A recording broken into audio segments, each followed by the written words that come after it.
आज के इस सेशन में हम यूरोप का पॉलिटिकल मैपिंग करने वाले हैं। यूरोप का पॉलिटिकल मैपिंग करने से पहले एक क्विक रिकैप अफ्रीका मैपिंग वाला और स्पेशली हम बात करेंगे equator, Tropic of Cancer and Tropic of Capricorn कि किस किस कंट्री से पास करता है, जिससे हमें ये आइडिया लग जाए कि अगर एग्जाम में, जैसा कि हाल ही में 2025 में यूपीएससी ने पूछा कि अफ्रीका के एक लेक्स और एक लेक एशिया का था और एक साउथ अमेरिका का था।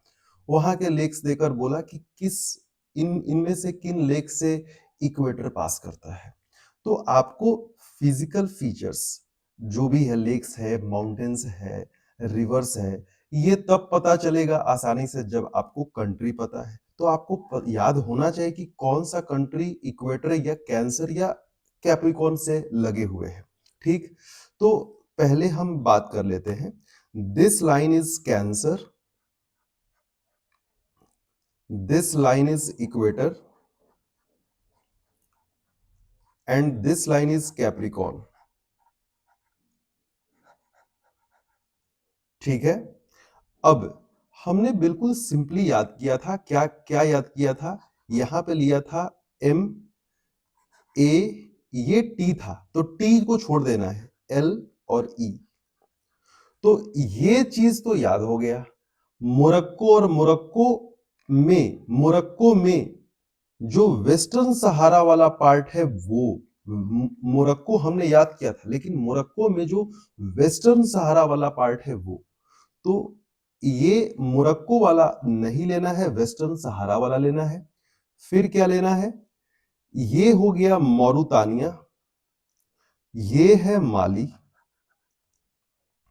मतलब जो हमने M3 लिया था, उस M3 का तीनों, मोरक्को का तो पार्ट ही है ना, वैसे उसको हम लोग एक ही साथ पढ़ते हैं, वेस्टर्न सहारा। ठीक, तो ये 1, ये 2, ये 3, ये 3 कंट्री आ गया।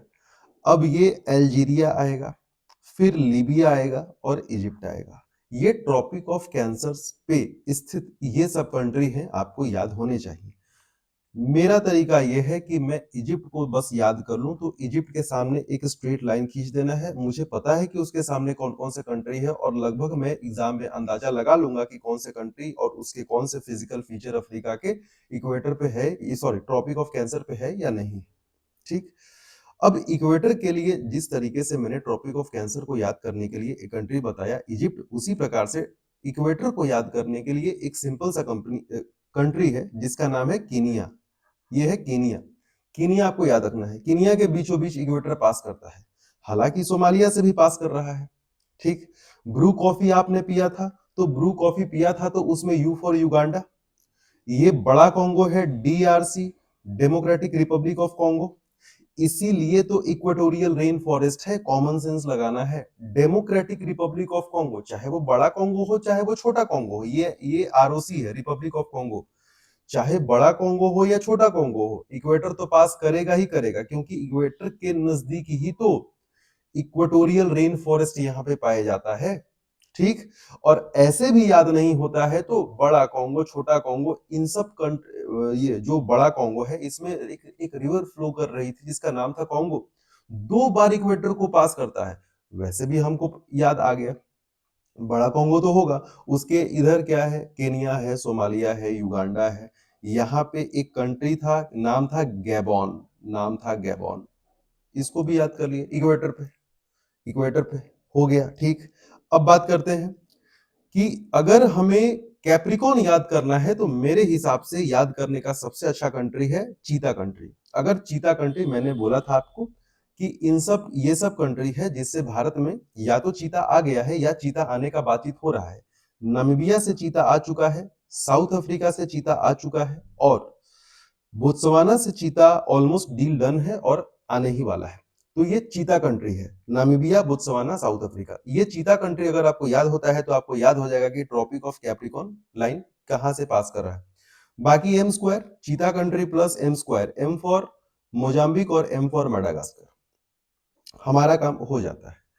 तो इस प्रकार से अगर हम याद रखते हैं ये line, Tropic of Cancer, equator और कैप्रिकॉर्न, तो हमें काफी सुविधा होगी कि हम ये क्लियरली बता सके कि कौन से कंट्री और उस कंट्री में लगे हुए जो फिजिकल फीचर्स है, I am talking about rivers, lakes, mountains, desert, जो कि बहुत ही डिटेल में हमने किया है, तो हम आसानी से बता सकते हैं कि उस जगह पे या उस क्षेत्र में इक्वेटर पास कर रहा है या नहीं कर रहा है, या ट्रॉपिक ऑफ कैंसर या कैप्रिकॉर्न पास कर रहा है कि नहीं कर रहा है। हमारे लिए आसान हो जाएगा और इस प्रकार के सवाल लगातार आते रहते हैं, तो ध्यान होना चाहिए। अब हम लोग स्टार्ट करेंगे यूरोप का मैपिंग। तो यूरोप का मैपिंग थोड़ा-सा एक ही जगह क्या है कि थोड़ा-सा कॉम्प्लेक्स है, थोड़ा-सा कॉम्प्लेक्स है। तो इसको हम लोग तरीके से पढ़ेंगे और स्पेशली यूरोप के जो कुछ मेजर कंट्री है, जैसे एग्जांपल के तौर पे जैसे फ्रांस हो गया, जर्मनी हो गया, स्पेन हो गया, इटली हो गया, उसके कुछ इंपॉर्टेंट रीजन भी यूपीएससी लगातार पिछले 10 सालों में पूछता आया है। तो हमें न सिर्फ वो कंट्री बल्कि उनके जो स्पेसिफिक रीजन है उन्हें भी पढ़ना पड़ेगा, है ना? फिजिकल फीचर तो पढ़ेंगे ही, लेकिन उसके अलावा स्पेसिफिक रीजन भी हम लोग पढ़ेंगे, जो कि हमने एशिया में नहीं पढ़ा है और ना ही अभी तक अफ्रीका में हमने पढ़ा था। ठीक है, तो स्टार्ट करते हैं। We will start with the northern part of Europe. तो नॉर्दर्न पार्ट में आपको 3 कंट्री दिख रहा होगा। यहाँ पे एक कंट्री है नॉर्वे, स्वीडन, फिनलैंड। ये आपका रशिया आपको दिख रहा है, तो ये 4 कंट्री लाइन से है। ये आपको बिल्कुल ध्यान रखना चाहिए कि ये कौन-कौन से कंट्री है, नॉर्वे, स्वीडन, फिनलैंड, ठीक, कैसे याद करना है या इनके बारे में खासियत क्या है, देख लेते हैं एक बार। आपने एक टर्म सुना होगा ज्योग्राफी में और उसको लिखते हैं पेनिनसुला, पेनिनसुला। तो पेनिनसुला को डिफाइन कैसे किया जाता है? पेनिनसुला को डिफाइन कैसे करते हैं? जरा समझिएगा। बोला जाता है कि ये अगर कोई इस प्रकार का लैंडमास है, जिसका एक साइड लैंड से जुड़ा हुआ है और उसका 3 साइड 1, 2, 3, 3 साइड क्या है? वाटर है। 3 साइड क्या है? वाटर है। वाटर मतलब सी है, ओशन है ना? तो 3 साइड पानी है और एक साइड लैंड से जुड़ा हुआ है। ऐसे ज्योग्राफिक स्ट्रक्चर को बोलते हैं पेनिनसुला। ओके, क्या आपको देखने में ये आ रहा है कि ये जो स्ट्रक्चर जिसका मैं बात कर रहा हूं, क्या ये आपको एक पेनिनसुला जैसा दिख रहा है? तो आप बोलेंगे हाँ, बिल्कुल दिख रहा है। ये एक पेनिनसुला दिख रहा है क्योंकि ये इसके एक साइड लैंड है और इसके 3 साइड वाटर है। ये 1 साइड वाटर हो गया, ये 2 साइड वाटर हो गया, ये 3 साइड वाटर हो गया। इसके 3 तरफ पानी है। तो हम कह सकते हैं कि ये पेनिनसुला है। अब समझिएगा बात को। इस पेनिनसुला को इस पेनिनसुला को एक खास नाम दिया गया है और वो नाम क्या है? ये नाम है स्कैंडेविया। स्कैंडिनेविया, स्कैंडिनेविया बोलते हैं इसको, स्कैंडिनेविया। ठीक है, स्कैंडिनेविया बोलते हैं इसको। अब इसी स्कैंडेविया में प्लस एन कर देते हैं तो हो जाता है स्कैंडिनेवियन कंट्रीज, स्कैंडिनेवियन कंट्रीज। तो इस पेनिनसुला में कितने कंट्री है? मतलब स्कैंडिनेविया पेनिनसुला में कितने कंट्री है? तो आप बोलेंगे कि स्कैंडिनेविया कंट्री में, स्कैंडिनेवियन पेनिनसुला में 2 कंट्री दिख रहा है। कौन-कौन सा दिख रहा है? एक नॉर्वे दिख रहा है, एक नॉर्वे दिख रहा है। लेट मी इरेज हियर ताकि मैं अभी चीजों को आप समझ चुके हैं तो मैं नाम लिख दूं। तो जो स्कैंडिनेवियन है ना, स्कैंडिनेवियन पेनिनसुला है, वहां पे कौन कौन से कंट्री आपको दिख रहे हैं? कंट्री नंबर 1 है नॉर्वे, क्योंकि पेनिनसुला है ना, मैंने पेनिनसुला का बात किया, इसमें एक नॉर्वे है और दूसरा है स्वीडन। क्या इस पेनिनसुला में फिनलैंड है? नहीं है। ध्यान देंगे, इस पेनिनसुला में फिनलैंड नहीं है। इस पेनिनसुला में ओनली नॉर्वे और स्वीडन है। तो इन दोनों कंट्री को बोलते हैं स्कैंडिनेवियन कंट्री।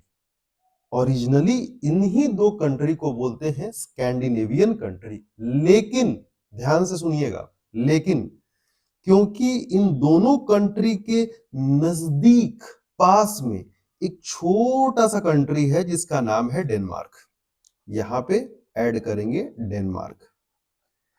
इस डेनमार्क में क्योंकि इसका नजदीकी है स्कैंडिनेवियन पेनिनसुला से, तो यहाँ का जो रहन सहन, खाना, मतलब ओवरऑल ट्रेडिशन एंड कल्चर का बात कर रहे हैं, वो सिमिलर है स्कैंडिनेवियन पेनिनसुला से। इसलिए जब भी स्कैंडिनेवियन कंट्रीज का बात आता है तो ये तीनों को एक साथ लेके बोला जाता है कि these are the three Scandinavian country. ये दोनों ऊपर वाले दोनों ब्लू में है, वो तो स्कैंडिनेवियन पेनिनसुला के पार्ट ही हैं दोनों कंट्री।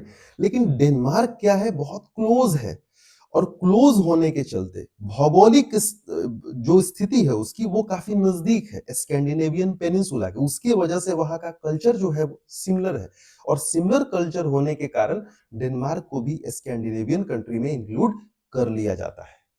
मेरी बातें समझ में आ रही हैं? ओके, तो अब आपको समझ में आ चुका है कि स्कैंडिनेवियन कंट्री क्या होता है। तो अब स्कैंडिनेवियन कंट्री में दो आपने देख लिया, नॉर्वे और स्वीडन, ठीक। आपको याद भी हो जाएगा कि नॉर्वे है, स्वीडन है, ठीक। अब यहाँ पे दो कंट्री अगर हम लोग और ऐड कर देते हैं, दो कंट्री और अगर ऐड कर लेते हैं, कौन कौन से और कौन कौन से? एक ये इधर फिनलैंड रो रहा है, बोल रहा है कि भाई इतना सब तुम लोग इकट्ठा हो गए, हमको तो कोई ऐड ही नहीं किया। सॉरी। तो फिनलैंड रो रहा है, तो फिनलैंड जो है वो फिनलैंड को भी ऐड कर लिया गया, बोला कि ठीक है भाई आ जाओ, तुम भी ऐड हो जाओ, तो इधर फिनलैंड को भी ऐड कर लिया गया। अब सॉरी, यहाँ पे एन होगा फिनलैंड, ठीक। तो फिनलैंड के साथ साथ यहाँ पे एक और कंट्री रो रहा है कि यार हम भी तो तुम्हारे ही आसपास वाले रीजन में हैं, हमको भी ऐड कर लो। ये आइसलैंड हो गया। तो आइसलैंड को भी इन्होंने ऐड कर लिया, आइसलैंड को भी ऐड कर लिया, आइसलैंड को भी ऐड कर लिया। तो ये सब मतलब स्कैंडिनेवियन के तीन कंट्री और फिनलैंड और आइसलैंड, ये दोनों को अगर जोड़ दिया जाए, इन सब को इकट्ठा कर दिया जाए, तो इन सब कंट्री के लिए एक स्पेशल नाम हम लोग यूज करते हैं। आप प्लीज इस नाम को मत भूलिएगा, इसको हम लोग बोलते हैं नॉर्डिक, नॉर्डिक कंट्रीज बोलते हैं। प्लीज आप मत भूलिएगा ये सब चीजें, नॉर्डिक कंट्रीज बोलते हैं। अब ये हमारा लिस्ट पूरा हो गया। अब आज के बाद मुझे उम्मीद है कि आप बिल्कुल नहीं भूलेंगे कि what is the difference between Scandinavian countries and Nordic countries, आपको बिल्कुल याद होगा। अच्छा, एक जगह और है जहां पे लोग कंफ्यूज होते हैं, मैं चाहता हूं कि आप ये चीज बिल्कुल याद कर ले। यहाँ पे एक आइलैंड होगा, जैन मैन आइलैंड, जो कि नॉर्वे का है, नॉर्वे का है। तो जब भी स्कैंडिनेविया का हम लोग बात करेंगे तो ये सब क्षेत्र भी इंक्लूड हो जाएंगे। इसके और ऊपर इस साइड जाइएगा तो वहां पे आर्कटिक सर्किल के पास में, मतलब कि क्लोजर टू आर्कटिक सर्किल, एक और मेजर आइलैंड है जिसका नाम है स्वालबार्ड। क्या नाम है? स्वालबार्ड। यूट्यूब पे आपको स्वालबार्ड के बहुत सारे वीडियोस मिल जाएंगे। अगर रात है तो ऑलमोस्ट 6 मंथ जो है वो रात है, अगर दिन है तो 6 मंथ दिन है। ये ऐसा कुछ फीचर्स आपको स्वालबार्ड में देखने के लिए मिल जाएगा, क्योंकि आर्कटिक आर्कटिक सर्किल के नजदीक है। तो ये सब जो है वो नॉर्वे का ही है, जैन मैन हो गया या फिर स्वालबार्ड हो गया, ये आ जाएगा स्कैंडिनेवियन कंट्रीज में ही। और अगर डेनमार्क का अगर बात आता है तो हम सबको पता है कि लोकेशन, ज्योग्राफिक जो लोकेशन है वो तो एक आइलैंड है जिसका नाम है ग्रीनलैंड। वो तो नॉर्थ अमेरिका का के प्रॉक्सिमिटी में है, क्लोजर है, लेकिन उसको गवर्न करता है कौन? डेनमार्क। तो डेनमार्क भी जो है वो क्या है, जब भी हम लोग नॉर्डिक कंट्रीज का बात करेंगे, ठीक है, या ठीक है, तो उसमें जो है वो डेनमार्क को भी इंक्लूड कर लेंगे, क्योंकि कल्चर कल्चर तो नहीं है वो वाला ना। जैसे यहाँ का कल्चर अलग है, और डेनमार्क जो जो वो जो डेनमार्क है ना, मतलब ग्रीनलैंड, वो कल्चर अलग है। तो नॉर्डिक कंट्री का जब बात कर लेंगे तो इन सभी को इकट्ठा कर लेंगे, ठीक है। तो ये बात आप थोड़ा सा याद रखेंगे कि अब नॉर्वे को इंक्लूड कर रहे हैं तो नॉर्वे के आइलैंड को भी कर लो ऑब्वियसली, और अगर डेनमार्क को इंक्लूड कर रहे हो तो डेनमार्क के आइलैंड को भी इंक्लूड कर लो, जो भी उसके एडमिनिस्ट्रेटेड आइलैंड है उनको भी इंक्लूड कर लो, ठीक, ओके। तो अभी हमने स्कैंडिनेविया और नॉर्डिक दो प्रकार की कंट्री हमने देख लिया है। अब एक यूपीएससी या स्टेट पीएससी में आसानी से पूछ दिए जाने वाले सवाल के बारे में हम बात कर रहे हैं। आपको अगर ऑप्शन दे दिया जाएगा कि इनमें से किस कंट्री का लैंड बाउंड्री रशिया से नहीं लगता है, रसिया से नहीं लगता है, ठीक है, डेनमार्क का नहीं लगता है, ठीक है, ये तो हम साफ साफ देख रहे हैं कि डेनमार्क यहाँ है तो इसका तो नहीं ही लगेगा, ओके। अब फिनलैंड का लगेगा, हाँ फिनलैंड का लग जाएगा। आइसलैंड का तो बात छोड़ ही दिया जाए, फिनलैंड का लग जाएगा। नॉर्वे का लगेगा, यस नॉर्वे का लगेगा।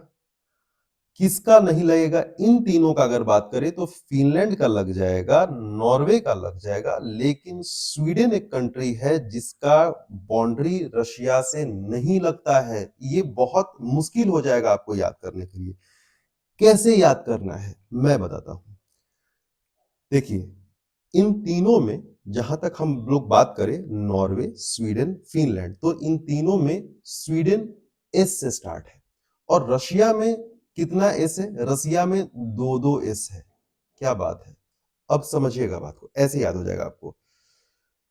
स्वीडन उस एस से स्टार्ट है जो दो दो एस रशियन, रशिया में दो दो एस है, रसिया में दो एस है, फिर भी एस से स्टार्ट होने वाला स्वीडन का बाउंड्री रसिया से नहीं लगता। एक स्टेटमेंट मेरे साथ बोल लीजिएगा, याद हो जाएगा। रशिया में दो एस है और कोई लेटर दो नहीं है रसिया में, ठीक है, रशिया में दो एस है, दो एस, उसी एस से स्वीडन स्टार्ट हो रहा है, लेकिन फिर भी स्वीडन का बाउंड्री रसिया से नहीं लगता है, ठीक है। तो ये तरीका है, बाकी सबका बाउंड्री रसिया से लग रहा है, नॉर्वे का भी लग रहा है और फिनलैंड का भी लग रहा है। ये चीज है, आप कितना भी ध्यान से पढ़ के जाओ, लेकिन ये छोटी-छोटी चीजें अगर आप मिस कर देंगे तो एग्जाम में आपको दिक्कत हो सकता है। ओके, तो अभी तक हमने नॉर्थ के सारे जो कंट्रीज है उसे देख लिया है। रशिया में हमको देखने के लिए कुछ बचा नहीं है। अगर कैपिटल सिटी का बात करें तो आइसलैंड का रेकविक है, आपको ध्यान देने वाली चीज है। उसके बाद नॉर्वे का ओस्लो है, स्वीडन का स्टॉकहोम है, ठीक है, और उसके बाद फिनलैंड का हेलसिंकी है, रसिया का मॉस्को सबको पता है, डेनमार्क का कोपेनहेगन है, ओके, डेनमार्क का कोपेनहेगन है, ठीक। तो ये अगर आपको याद है तो ठीक है, नहीं तो ठीक है, कोई बात नहीं, पॉलिटिकल मैपिंग ही सही से आप याद रखिए कि किसका लोकेशन कहाँ है, मोर देन इनफ है आपके लिए। अब बात करते हैं, अब यहाँ पे बात करने के बाद अब बात करते हैं इस रीजन में, ये यूनाइटेड किंगडम वाला। तो जो यूनाइटेड किंगडम है, यहाँ पे यूनाइटेड किंगडम के कितने पार्ट हैं? तो सबसे पहला पार्ट है यूनाइटेड किंगडम का, उसका नाम है इंग्लैंड। ध्यान से समझिएगा इसको, इंग्लैंड। दूसरा जो पार्ट है उसका नाम है वेल्स। इंग्लैंड, लंदन, वेल्स का कैपिटल है कार्डिफ, कार्डिफ, ठीक। तीसरा है स्कॉटलैंड, तीसरा है स्कॉटलैंड, एडिनबर्ग, क्या है, एडिनबर्ग, ठीक। और चौथा है नॉर्दर्न आयरलैंड, क्या है, नॉर्दर्न आयरलैंड, ठीक है, नॉर्दर्न आयरलैंड। तो इंग्लैंड हो गया, वेल्स हो गया, northern Ireland, Belfast. Northern Ireland मतलब बेलफास्ट, वहां का कैपिटल सिटी बेलफास्ट है, ध्यान देंगे, मैं सब कुछ बता दे रहा हूं। अब इन चारों को मिलाकर जो टेरिटरी है उसको बोलते हैं यूनाइटेड किंगडम। चारों को मिला के बोलते हैं यूनाइटेड किंगडम। ओके, समझ में आ गया, ये है यूके। तो मैंने आपको यूके के बारे में बता दिया कि इन चारों को मिला के बनता है यूके। हालांकि हाल ही में कुछ ऐसा समय समय पर ऐसा चीज होता रहता है कि जो स्कॉटलैंड है वो लगातार वहां से मांग उठती रहती है कि वो चाहता है कि हम इंग्लैंड से अलग हो जाए। नॉर्मली ये कंट्री अलग है, लेकिन एक मतलब ओवरऑल जो है वो इनका जो है वो इंग्लैंड के अंडर में ही आते हैं। नॉर्मली क्रिकेट ये अलग खेल लेते हैं, सब कुछ अलग कर लेते हैं, लेकिन जहाँ पे है ना, मतलब एक ऑटोनॉमस रीजन है, लेकिन जो ऊपर में है ना, वो ऊपर में ऊपर वाला कंट्रोल इंग्लैंड के ही पास है। तो ये यूनाइटेड किंगडम, ठीक? समझ में आया? अब यहाँ पर जो थोड़ा-सा अलग रीजन है, जो आप हल्का येलो में देख पा रहे हैं, this is Ireland, this is Ireland. Northern Ireland is part of United Kingdom and Ireland is a अलग separate free country. Capital is Dublin, capital is Dublin. Ireland Dublin, आप बचपन से पढ़ते आ रहे होंगे, Ireland Dublin. Northern Ireland is a part of UK, but Ireland is a separate free country, independent country, ठीक है? तो ये है आयरलैंड और इसका कैपिटल है डबलिन, तो ये आपको ध्यान देने की जरूरत है। तो अभी हमने जो है वो ओवरऑल एक बड़ा एरिया हमने नॉर्थ वाला और यूके वाला और आयरलैंड वाला कर लिया है कंट्री के बेसिस पे अगर देखें तो, ठीक। उसके बाद थोड़ा सा नीचे चल के देख लेते हैं कि हमने कहाँ कहाँ देख लिया है। ओके, हमने देख लिया है, ये है रशिया, रसिया का कैपिटल है मॉस्को, मॉस्को। रशिया से लगा हुआ है फ़िनलैंड, रशिया से जो लगा हुआ है वो है फ़िनलैंड, हेलसिंकी। रसिया में 2 एस है और एस से स्टार्ट हो रहा है स्वीडन, लेकिन फिर भी लेकिन फिर भी इसका बाउंड्री रशिया से नहीं लगा हुआ है, स्वीडन, स्टॉकहोम, ठीक है? उसके बाद Norway, Norway, Oslo, Norway, Oslo, ठीक है, ओके। यहां तक हमने देख लिया है। ये है डी फॉर डॉग नहीं, डी फॉर डेनमार्क, कोपेनहेगन। यहां पे हमने देखा कि आइसलैंड का रिकविक कैपिटल है, ओके। फिर ये है आयरलैंड, डबलिन वाला, और ये है नॉर्दर्न आयरलैंड, बेलफास्ट वाला। यहाँ पे अपर साइड में इधर स्कॉटलैंड है। ये वाला जो पार्ट है वो वेल्स का है, स्कॉटलैंड का एडिनबर्ग हो जाएगा, वेल्स का कार्डिफ हो जाएगा, और ये जो बाकी है वो क्या है, इंग्लैंड है। ये पूरे रीजन को मिला के मैं ग्रीन से मार्क कर देता हूं। ये वाला एरिया जो है, ये वाला एरिया मिला के बनता है यूके, यूके, ये वाला एरिया। अभी तक हमने इतना कर लिया है। अब अब इत, मुझे उम्मीद है कि आपको याद अच्छे से हो रहा होगा और समझ समझ के याद हो रहा होगा, क्योंकि मैं काफी डिटेल में आपको चीजें बता रहा हूं। अब एक चीज सुनिए, हमने अभी पढ़ा था कि हमारे पास जो पहला पेनिनसुला था उसका नाम हमने बोला स्कैंडिनेविया, स्कैंडिनेवियन पेनिनसुला, ठीक है, पेनिनसुला। तो इसमें 2 कंट्री थे, नॉर्वे और स्वीडन। कल्चर मिलने के कारण डेनमार्क को भी ऐड कर दिया गया, तो स्कैंडिनेवियन कंट्रीज हो गया। एक और कंट्री आपको याद रखने की जरूरत है जिसका नाम है आइबेरियन। वैसे तो उस पेनिनसुला को बोला जाता है आइबेरिया, आइबेरिया। अब क्योंकि आइबेरिया है तो उसको आइबेरियन, इसमें इन लगा के आइबेरियन पेनिनसुला या आइबेरियन कंट्रीज भी आप कह सकते हैं। तो कौन कौन से कंट्रीज आते हैं, तो इसमें आइबेरियन पेनिनसुला में प्रोबेबली ये आपको प्रोबेबली नहीं, मतलब आपको 2 कंट्री देखने के लिए मिलेगा। सबसे पहला है पोर्टुगल, ये आपको याद रखना है, और दूसरा है स्पेन, स्पेन। ये 2 कंट्री आइबेरियन पेनिनसुला में आपको 2 कंट्री याद करना है, पोर्टुगल और स्पेन। देख लेते हैं कहां है, ये देखिए, ये जो आपको दिख रहा है, जो मैं ग्रीन से मार्क कर रहा हूं, दिस इज आइबेरियन पेनिनसुला। एक साइड ये लैंड से लगा हुआ है, बाकी 3 साइड, 1 हो गया, 2 हो गया, 3 हो गया, मतलब जो भी है इसका बाकी सब एरिया जो है वो पानी से है। एक साइड लैंड से लगा हुआ है, बाकी जो है वो पानी से लगा हुआ है। तो इसको बोलते हैं आइबेरियन पेनिनसुला। उसमें 2 कंट्री आते हैं, एक पोर्टुगल है और स्पेन है। पोर्टुगल वही क्रिस्टियानो रोनाल्डो वाला, और स्पेन वही जहां से बार्सिलोना सिटी है, ठीक है। और भी मतलब बहुत सारे फुटबॉलर हैं, लेकिन मैं नाम नहीं लेना चाहूंगा, है ना।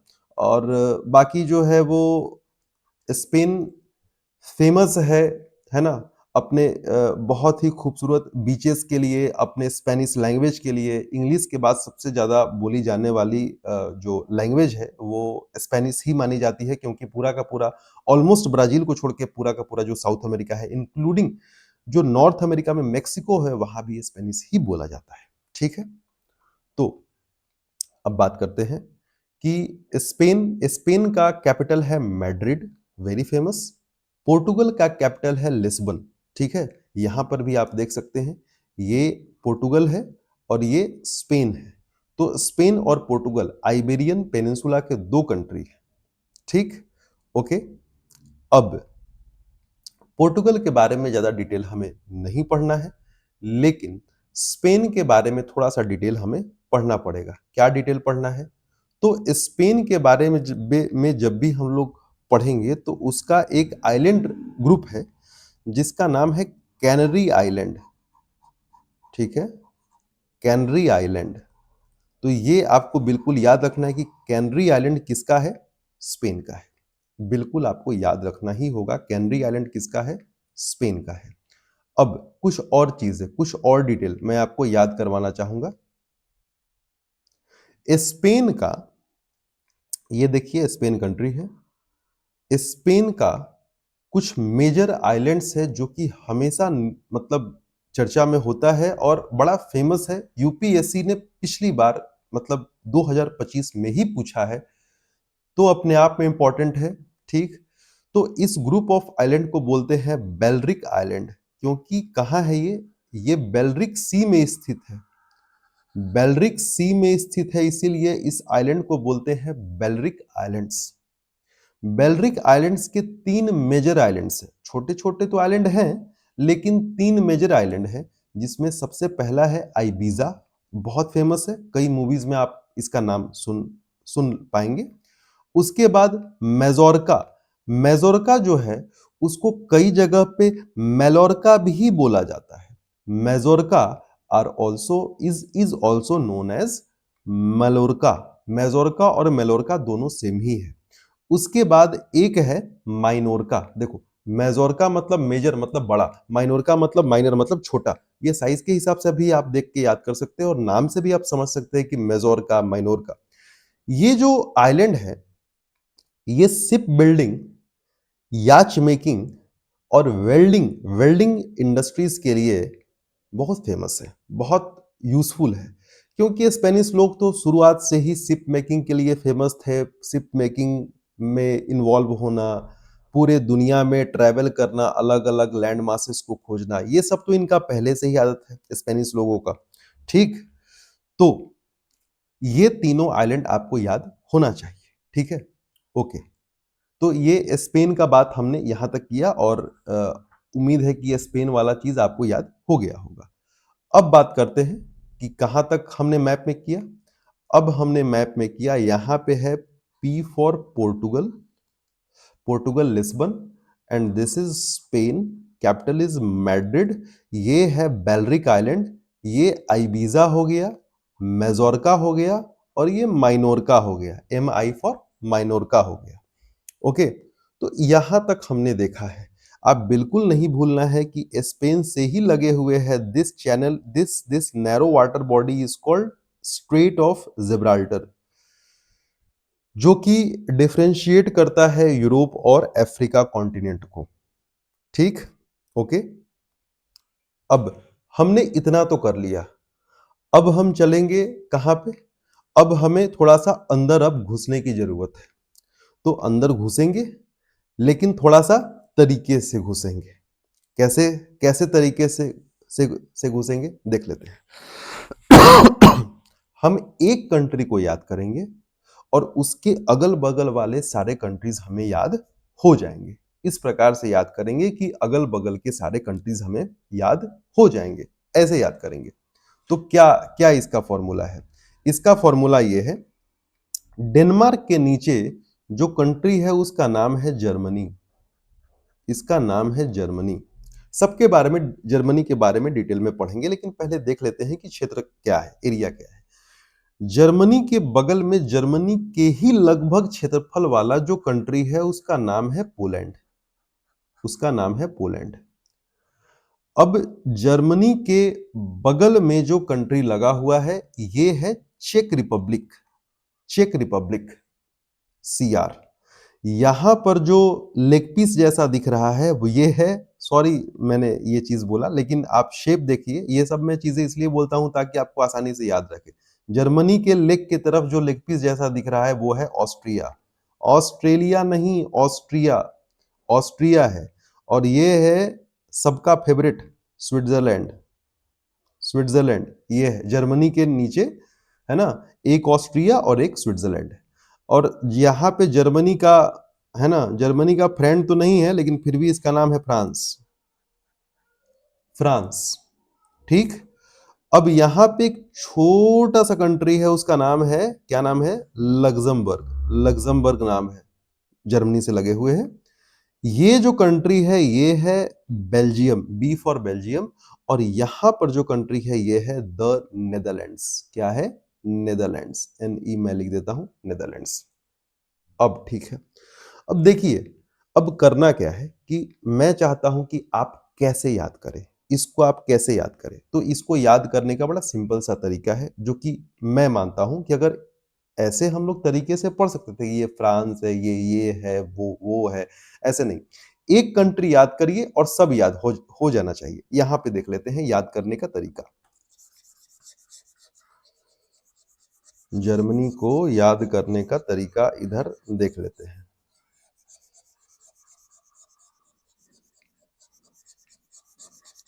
It will be better for us कि हम लोग पूरे यूरोप के पॉलिटिकल मैपिंग को दो पार्ट में स्प्लिट कर दे, छोटे छोटे पार्ट्स में, ताकि एक बेहतर तरीके से याद हो जाए सिस्टमेटिकली। और फिर जो है वो हम लोग आसानी से फिजिकल की ओर चल सके, बिकॉज यूरोप बहुत ही उलझा हुआ है, वेरी कॉम्प्लेक्स। तो कैसे याद करना है देखना है। याद करने का सबसे बढ़िया तरीका, बीच में एक बना दिए गोल सा, है ना। यहां पे लिख दिए नाम, क्या है, Germany. Germany is very important country of Europe. इसलिए मैं चाहता हूं कि आप इसके जो नेबरिंग कंट्री है वो आपको याद हो जाए। तो ऐसे आपको नेबरिंग कंट्री भी याद हो जाएगा और कंट्री का लोकेशन भी याद हो जाएगा। जर्मनी के ऊपर ठीक क्राउन जैसा कौन बैठा हुआ है, डेनमार्क बैठा हुआ है।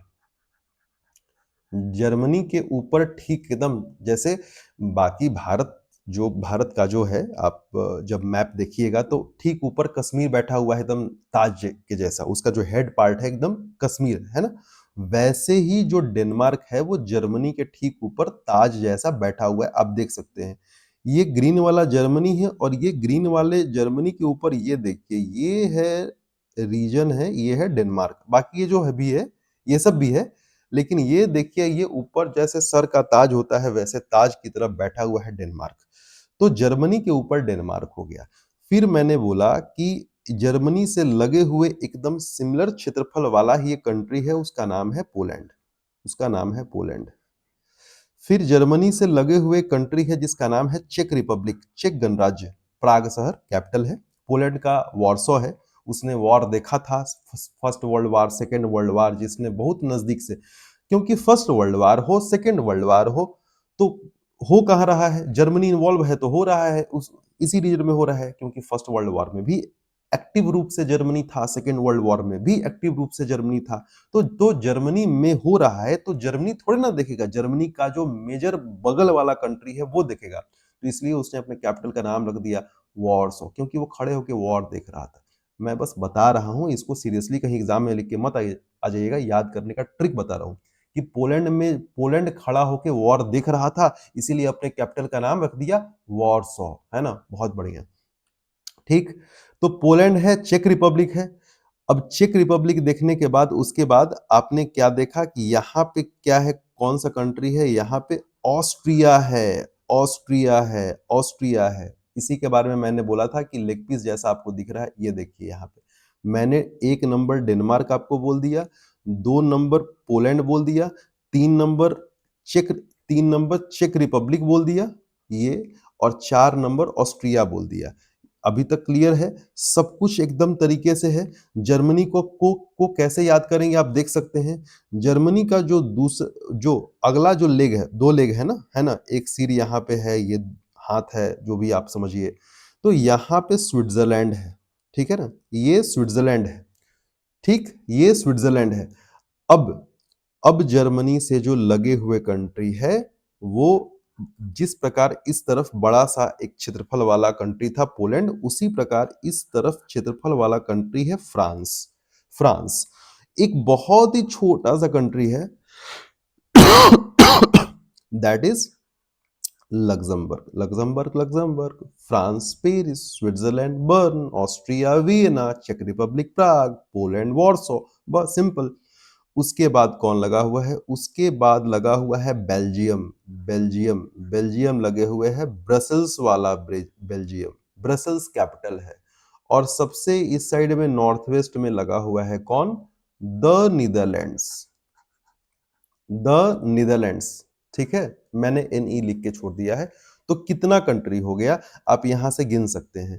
1 2 3 4 5 6 7 8 9। मतलब सोचिए, और जर्मनी तो एक खुद है, तो एक बार में 10 कंट्री याद हो रहा है। एक बार में 10 कंट्री याद हो रहा है। तो ऐसे अगर याद करेंगे तो जर्मनी तो याद हो ही रहा है, जर्मनी के साथ-साथ जो 9 जो अलग-अलग कंट्री जो जो जर्मनी से लगे हुए हैं, वो भी हमें याद हो रहा है। तो इसलिए हमें जर्मनी को सेंटर में रख के और उसके आसपास वाले जो भी कंट्री है उसको याद कर लेना चाहिए। इसी प्रकार से आप सादे पेज पे ऐसे लिख-लिख के आप बार-बार याद कर सकते हैं, आपको डेफिनिटली याद हो जाएगा। तो एक बार देख लेते हैं कि हमने फिर से यहाँ पे देखा कि ये सेंटर में जर्मनी है और बाकी जो चारों तरफ जो 9 कंट्रीज है उसको हमने याद करने का प्रयास किया। ओके, अब हम लोग बात करते हैं कि फ्रांस में जब हम लोग, अब यहां पर तो फ्रांस है, फ्रांस का राजधानी है पेरिस। फ्रांस का राजधानी है पेरिस। अब पेरिस देखने से पहले एक चीज मैं आपको बता दूं कि फ्रांस और ये जो स्पेन है, ठीक, इसके बीच में एक माउंटेन है। इस माउंटेन के ठीक सेंटर में एक कंट्री है जिसका नाम है अंडोरा। तो माउंटेन वगैरह तो हम लोग बाद में पढ़ेंगे ही, लेकिन आपको बिल्कुल याद रखना है कि यूरोप में, मतलब यूरोप वाला जो एरिया है वहां पे फ्रांस और स्पेन के बीच में एक कंट्री एकदम सैंडविच्ड है, दबा हुआ है, जिसका नाम है अंडोरा। अंडोरा, इसी का कैपिटल है अंडोरा ला बेला, ठीक है? अंडोरा ला बेला, अंडोरा ये कंट्री है और अंडोरा ला बेला जो है वो कैपिटल है। तो फ्रांस और स्पेन के बीच में सैंडविच्ड है, ये आपको बिल्कुल ध्यान से याद करना है। ओके, अब बात करते हैं कि फ्रांस का ये वाला जो पार्ट है, मैं आपको थोड़ा सा डिटेल में दिखा रहा हूं। ये जो आपको दिख रहा है, ये फ्रांस आपको दिख रहा है, और फ्रांस के साथ साथ ये जो पार्ट है, दिस वन पार्ट इज, ये फ्रांस का आइलैंड है। इसको बोलते हैं कोर्सिका। मत भूलिएगा प्लीज, बहुत बार एग्जाम में पूछ दिया जाता है। कोर्सिका फ्रांस का ही आइलैंड है जिसका नाम है कोर्सिका, ठीक है? तो बिल्कुल आपको नहीं भूलना है कोर्सिका आइलैंड। ओके, थोड़ा सा मैं इसको और भी, ये देखिए, ये फ्रांस है और ये जो है ना, ये है कोर्सिका, सी फॉर कोर्सिका, ये वाला कोर्सिका। तो ये फ्रांस का है। जिस प्रकार से स्पेन के बेलरिक आइलैंड, आइबीजा, मेजोर्का, जिसको मेलोर्का बोलते हैं, माइनोर्का, ये सब हमने देखा, उसी प्रकार से फ्रांस का कोर्सिका आइलैंड है, उसको आपको बिल्कुल नहीं भूलना है, ठीक है? ओके, अब अब एक बात मैं और आपसे डिस्कस करना चाहता हूं, जो कि अगर आपका मन हो तो याद करें, नहीं तो आप अपने भविष्य के मालिक खुद ही हैं। इस बार 2025 में यूपीएससी, हालांकि यूपीएससी पिछले पिछले 10 सालों से, जो कि मैंने देखा है, मुझे याद है, हो सकता है कि पहले से भी पूछ रहा हो, लेकिन है ना, मुझे पिछले 14-15 सालों का याद है कि जो कि मैंने प्रीवियस ईयर क्वेश्चन देखे थे। तो यूपीएससी इस इधर यूरोप के रीजन्स के भी बारे में लगातार पूछता रहता है। लास्ट जो है वो 2025 में यूपीएससी ने पूछ दिया फ्रांस के इस रीजन के बारे में। This is called Normandy. Normandy सीधे बोल दिया कि नॉर्मेंडी कहां है। ठीक, क्वेश्चन क्या था मैं आपको दिखाता हूं, बस कुछ ही देर में आपको दिखाता हूं। तो मैंने आपके सामने फ्रांस का पूरा मैप आपके सामने रख दिया है। थोड़ा सा एक नजर में जैसे नॉर्मेंडी हो गया, और खास करके जो रीजन क्लास 9th और 10th के हिस्ट्री बुक में फ्रांस में आ रहे हैं, उस उन रीजन्स को तो आपको याद करें, क्योंकि नॉर्मेंडी का जिक्र था। हिस्ट्री को, वर्ल्ड हिस्ट्री को जोड़ दिया इधर ज्योग्राफी के मैपिंग से और करके दे दिया क्वेश्चन में। तो आपको बिल्कुल ये ध्यान रखना ही होगा कि कौन कौन से हिस्ट्री में यूज होने वाले और कौन कौन से न्यूज में रहने वाले फ्रांस के रीजन हैं। तो आपको उन रीजन्स को याद करना होगा। मैंने साफ साफ सारे रीजन्स के बेसिस पे सबका नाम यहाँ पे है, आप एक बार देख लीजिएगा। तो यहाँ पे नॉर्मेंडी पूछा गया है, पिछली बार 2025 में पूछा गया है। ठीक, अब आगे चलते हैं। ये स्पेन के कुछ रीजन है। ये स्पेन के, मैंने बोला कि कैनरी आइलैंड यूपीएससी ने पूछा है। ये बेलरिक आइलैंड है, यूपीएससी ने इस बार पूछा है। और भी जगह है, कैटेलोनिया भी यूपीएससी ने पूछा है। यूपीएससी ने कैनरी आइलैंड पूछा है, कैटेलोनिया पूछा है, इस बार बेलरिक आइलैंड पूछा है। मुझे नहीं पता कि अगर गैलेसिया पूछ दे, ऑस्ट्रेलियास पूछ दे, है ना, या फिर अगर वेलेंसिया पूछ दे तो मुझे नहीं पता है, या ला रोजा पूछ दे, कैंटाब्रिया पूछ दे। तो यूरोप के ये जो रीजन है, ये हमेशा यूपीएससी पूछते रहा है। तो ये आपके सामने है। मैं ये नहीं बोल रहा हूं कि आप बैठ जाइए एकदम कि मुझे रटना ही है, लेकिन कम से कम नाम एक आध बार देख लीजिए बीच बीच में, जिससे ध्यान में रहे कि हाँ, इस प्रकार का नाम है तो ये स्पेन में होगा, इस प्रकार का नाम है तो फ्रांस में होगा, जिससे आपको याद रहे। ठीक है, ये स्पेन के बारे में जो कि मैंने डिटेल में आपको बताया कि ये रीजन है। फ्रांस के बारे में हमने सब कुछ देख लिया कि ये सब रीजन है। मैं आपको दिखा भी दूंगा कि किस प्रकार से एग्जाम में पूछा गया है। अब अगर फ्रांस और स्पेन को हो गया तो हम नेदरलैंड्स के बारे में डिटेल में नहीं पढ़ेंगे, ना ही स्विट्जरलैंड ऑस्ट्रिया के बारे में पढ़ेंगे, बेल्जियम लग्जमबर्ग के बारे में नहीं पढ़ेंगे। We will talk about Germany, because Germany अपने आप में यूरोप में सबसे ज्यादा इंपॉर्टेंट हमारे लिए हो जाता है। तो एक बार थोड़ा सा जर्मनी के बारे में अगर हम लोग डिटेल में पढ़ ले तो ये हमारे लिए सही होगा। कुछ नाम है, अगर जर्मनी बार बार, बावेरिया जो है वो शब्द वर्ल्ड हिस्ट्री में आता है। ठीक है, सेक्सोनी जो है वो अगर आप याद कर लेते हैं तो एक सेक्सोनी याद कर लेंगे तो यहां तो 3 रीजन याद हो जाएगा। लोअर सेक्सोनी, सेक्सोनी, सेक्सोनी एनहाल्ट, ये मतलब कि सेक्सोनी वर्ड आपको याद होना चाहिए। बावारिया बहुत इंपॉर्टेंट रीजन है, मतलब मैं जितना बार बहुत बोलूं वो भी कम पड़ जाएगा। म्यूनिक शहर इसी का कैपिटल है। बीएमडब्ल्यू, मर्सिडीज सबका हेडक्वार्टर यही है। Famous football club Bayern Munich यहीं पे है। Bavaria is very very very very important region of. क्या फ्रांस वाले इंसिडेंट में जब भी हम लोग वर्ल्ड हिस्ट्री पढ़ते हैं तो सारलैंड को भूल जाएंगे आप? नहीं भूलना है, ये सब एग्जाम में आने वाले हैं। ठीक है, राइनलैंड, वेस्टफीलिया, राइनलैंड हो गया, वेस्टफीलिया हो गया, ब्रेमेन हो गया, है ना, स्लेज्विक हॉल्स्टेन हो गया। ये अपने आप में इंपॉर्टेंट है। क्यों? डेनमार्क कब्जा करके बैठा हुआ था इस पे, स्लेज्विक हॉल्स्टेन पे डेनमार्क कब्जा करके बैठा हुआ था। ठीक, तो ये सब रीजन बहुत इंपॉर्टेंट है और मुझे लगता है कि आपको जर्मनी के इन रीजन्स को याद कर लेना चाहिए, चाहे वर्ल्ड हिस्ट्री के नजरिए से हो या फिर मैपिंग के नजरिए से हो। इस प्रकार के क्वेश्चन आ रहे हैं। और चलिए तब मैं आपको क्वेश्चन दिखा दूं। पहले इटली पढ़ लेते हैं, उसके बाद मैं आपको क्वेश्चन दिखा दूंगा। ठीक है, इटली पहले पढ़ लेते हैं। तो अभी तक हमने ये सारे कंट्री देख लिए। अब एक कंट्री और मैं देख मतलब हम देखना चाहेंगे, एंड दैट इज इटली। ये इटली है, शू शेप्ड या बूट शेप्ड इसको बोलते हैं, ये इटली है। इटली के दो जो इंपॉर्टेंट आइलैंड हैं उसके बारे में बिल्कुल भी आप ना भूलें, that is Sicily and Sardinia. Sicily and Sardinia, ठीक है। ये जो है वो यहाँ पे आपको दिख रहा है, ये वाला जो है, ये मैं जो मार्क करके बता रहा हूं, this is Sicily and this is Sardinia, ठीक है। अगर ब्लैंक ब्लैंक मैप में आपको दिखाना हो, यहां पर इसको नहीं भूले ना, सी फॉर कोर्सिका, ये एस फॉर सिसिली एंड ये एस फॉर सार्डिनिया। ये दो इंपॉर्टेंट जो आइलैंड है वो इटली के बहुत इंपॉर्टेंट है, सिसिली और सार्डिनिया, वो आपको बिल्कुल नहीं भूलना है, ठीक है। इसके इटली के कुछ फेमस सिटी है, जैसे रोम हो गया, मिलान फैशन के लिए इंपॉर्टेंट है ना। तो ये सब जो है वो आपको बिल्कुल नहीं भूलना है।